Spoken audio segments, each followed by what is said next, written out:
What's your overall reaction to the news today? I'm kind of surprised. I didn't know he was ill, but obviously he was. Just the end, I guess, of a real tragic and bizarre episode that played out over a number of years, and when I look back at the whole thing, it's kind of surreal. Absolutely. Let's start back then. You came here in 1987. He was here through, I think, 1977. But when you came here and you were in this newsroom and in Western New York, what was O.J. Simpson? What was O.J. Simpson known for? Like, what were people talking about in terms of O.J. Simpson? In the 80s, early 80s, late 80s. Well, he was the man about town. I mean, he was very popular, very well liked. We saw him all the time. He would be on Main Street at the restaurants on Main Street and the bars. He was a part owner, actually, of a sports bar out on Transit Road. Um, he was the nicest guy. He would do anything for you. I would call him up and say, "Hey, we need you to comment on this or that," and he'd say, "No problem. Meet me over at the Bijou or whatever." So he was great, and people loved him. His name was up on the wall out at the stadium, and uh, things went 180 degrees, of course, after that. And you knew him pretty well, right? I mean, you got to know him pretty well over the years.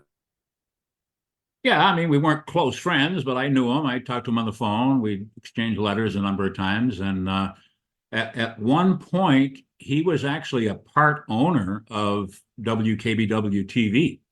What was it like when all of a sudden now we're dealing, with the charges and when that hit the newsroom, right?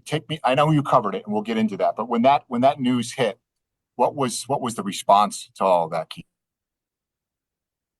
Well, shock and disbelief. And I grabbed a cameraman and we went out to the airport and got on the next plane to Los Angeles so we could be out there because this really was a local Buffalo, Western New York story. Certainly was. And you were out there for how long? Take me through that. We went out, got there the day, the murders happened the evening and we were there late the next night. And we went to OJ's house. He lived in Brentwood, in a very Rockingham was the name of his street, and very expensive area. And it was a madhouse. There were satellite trucks and television crews from all over the United States, all up and down the street. The neighbors were getting mad because there were so many media people around. He had gates on his driveway, and the gates were closed. And everybody set up there and did their live reports. All the networks were there, and it unfolded from that point. You were out there, was it 10 days, Keith? Is that right? I think the initial trip, I was there 10 days, yes. From the time the murders happened until he was a day or two after he was taken into custody, after the Bronco chase, yeah. And then I went back again at a later date for the first week of the trial when that began. Now, take me through the Bronco chase. Weren't you inside? Was it the DA's office or the whatever, the law enforcement there, where he was expected to turn himself in, and that's when you learned about the chase? Here's what happened. The police commissioner in Los Angeles announced that O.J. Simpson was going to turn himself in. So all the media went down to police headquarters. Parker Center is what it's called, a famous building downtown. They have a little conference room. We all went in there. Everyone's waiting. The commissioner gets up and says, OJ never showed up. He's now considered a fugitive. And everybody went, ah. So we all ran outside to our live shot positions where our cameras were to do our live reports. And all of a sudden on the TV monitors, there's the Bronco chase live on the networks. And we couldn't believe what we were watching, really. Yeah, what was your thought? I mean, you're out there. You knew OJ at this point, and now he's the center of the nation's, and the world's attention during that chase. What's going through your head?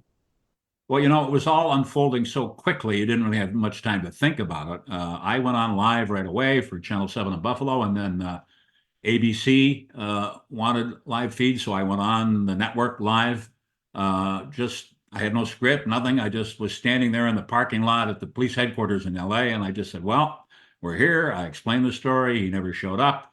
And as you can see now in your split screen, the left side of your screen, there's the Al Cowlings driving the white Bronco, and OJ's in the back seat, and there are all the police cars behind. And you just kind of gave a play-by-play of what happened, and that Bronco ended up back at OJ's house in Brentwood, and that's where the police arrested him a couple hours later. And were you there when he was arrested? No, we were still at police headquarters, and it got dark by that time. And I remember looking up, and I could see all these helicopter lights coming towards downtown. And it was police helicopters above the motorcade where OJ had been arrested.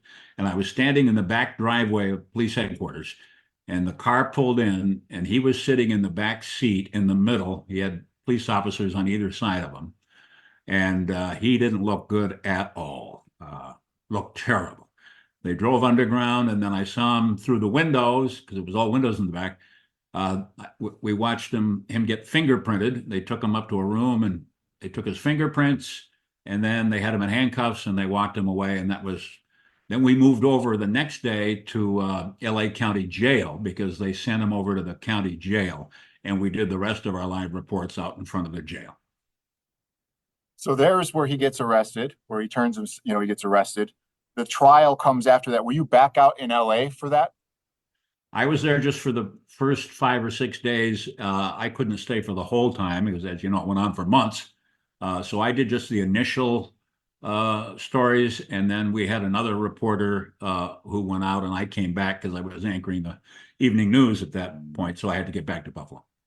So to be out there in LA and then be back here in Buffalo to see this trial, which captivated the nation, ongoing, what was going through your mind? What were your thoughts watching that? I was like everybody else, watching in disbelief, I guess, that this could happen. And hearing all the arguments, pro and con. Yes, he did it. No, he didn't do it.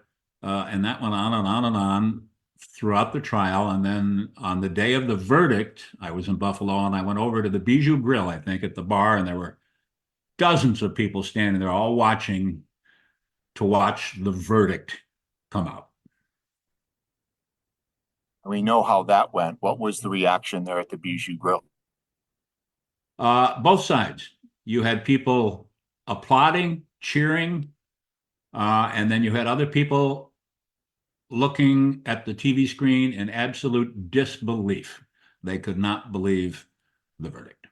We have the interview. So 10 years later, right? He gets acquitted on the charges. Everyone's still paying very close attention to it. How did it go about for you to get the interview, and what was the significance of setting that up? And at the time, it was 10 years after, I believe. What was the significance of the interview at that time? Well, he was acquitted in the criminal trial, and he was found guilty in the civil trial. That's where the Goldmans and others filed claims against him, where he was hit with, I think it was a $32 or $33 million judgment, which, by the way, he never paid a penny of it. So I don't know, it was the 10th anniversary, and I hadn't talked to him in a while. So I called him, and actually had to deal with his lawyer at that time. And he asked him, and then he called me, and he said, yeah, okay, I want to do something. He said, I want to do something for the people of Buffalo. I want to tell my side of the story. So I met him in Miami. He was living in suburban Miami with his kids at that time. They were still at home. And met him at a hotel, and we sat down for about, I don't know, an hour, I guess. His lawyer sat right there just off camera. And one stipulation was you can't bring up the murders.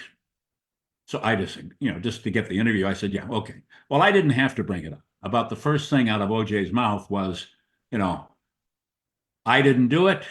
I didn't do the crime. I'm not paying a dime. And I could tell within about 60 seconds that he really had lost it. It wasn't the OJ that I knew from days of old. He had convinced himself, he didn't think he did anything wrong, and he was he's kind of mad, put out that people thought he was guilty. And I remember at one point I said, well, with the kids at home and everything, do you ever talk about their mother, your wife? And he kind of laughed. No, no, no. I said, really? So it was just bizarre. The whole thing was, I should have been harder on him probably, but whatever. When you look back at that, right, the reaction to that interview, what do you think was it what you expected when that interview aired? I think it was in 2004. I would have done it differently if I were doing it today. Again, I was too easy on him. I didn't re-ask, and challenge him on some of his answers because he was pretty out there. I mean, he was, he bore no guilt whatsoever. Swore that he didn't do it, and he would say things that I probably should have questioned more, but I did it. No one else. He only did 3 interviews: me, NBC, and CBS. He wouldn't do an interview with ABC because he was mad at them because his tenure had ended on Monday Night Football as being one of the hosts. So he didn't have a good taste in his mouth for ABC. From that point forward, he went through other legal issues, all of those things along the years. What do you make of, post-trial, acquittal, post-conviction on the civil side of things? What do you make of OJ in over the last couple decades? Well, he got off in the criminal trial, and then people kind of roll their eyes. He goes to Vegas and has a couple of guys with him, and one of them's got a gun. Somebody's got a gun, and they go up, and he claims his memorabilia had been stolen, and he goes up and to take it back, and boom, he's in prison. Couldn't believe that he did that, but he did. Went to prison, and he served most of his time, and then he got out, and he tried to come back to Florida to live here, because Florida's laws, if you have a judgment against you, they can't take your house here and foreclose on your house if you owe someone money. And he owed the Goldmans, $30-some million. But Florida wouldn't let him move back here. So he stayed in Las Vegas. And as far as I know, last time I spoke with him, he was living in a condo on a golf course in Las Vegas, and golfing every day because he was a big golfer. And he would show up periodically in public. I mean, he came to some of the Bills games in recent years, and there was a lot of controversy about that. People were taking their picture with him, and then they put it on Facebook, and then people would say, how could you have your picture with that murderer? And it was just a bad scene. So he kept a pretty low profile, really, the last few years. You kept in touch with him, though, you mentioned. Like, why?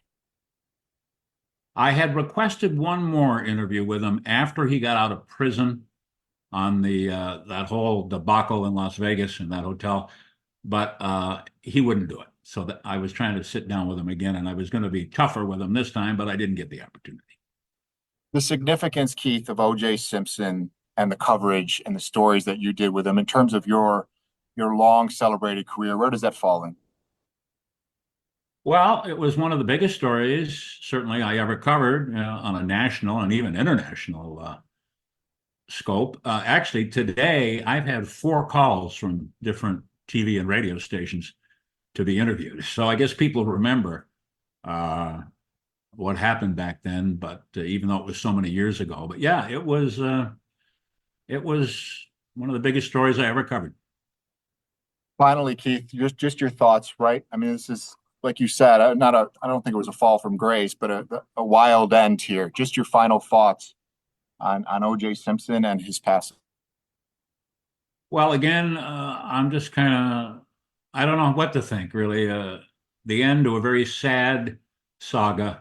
I can remember at one time after I interviewed OJ on the 10th anniversary, he told me, I said, do you get along okay with the Goldmans and, Nicole's sister and her parents? Oh, yeah, they all love me. So I called the Goldman sister. I can't remember her first name now. She was quite prevalent on TV during the trial.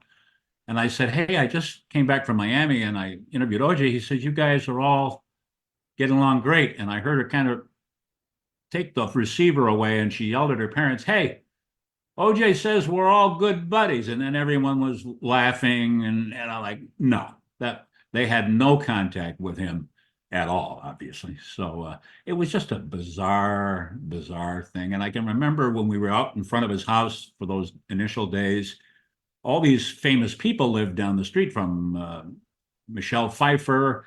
Um, I was standing there one day, a little blue Mercedes pulled up, and I looked in, it was Dionne Warwick, and she was coming to see him. And she saw all the media. She turned the corner and she said, I'm out of here. And she turned around. One day, Kardashian came out. The father of all the today Kardashians, he was one of OJ's lawyers. So I walked up and gave him my business card. I said, hey, tell OJ I'm out here. And he took the card, but OJ never came out. So it was just a very bizarre.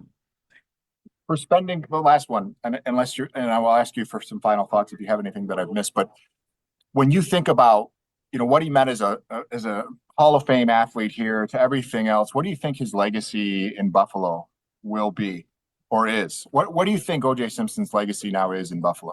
There are two OJ Simpsons. One, the star football player, set all those records for the Bills and then went on to play in San Francisco. And then there's OJ Simpson and all of his trouble and the murder charges and the death of his ex-wife. So, you'll get both sides. A lot of people say, you know what? Say what you want about OJ Simpson, but you can't take away what he did on the football field. And that's correct. But you're talking, two different things here, apples and oranges. I would say the majority of the people I've met and talked to over the years, most of them have a pretty bad taste in their mouth for OJ Simpson, despite how wonderful he was as a football player.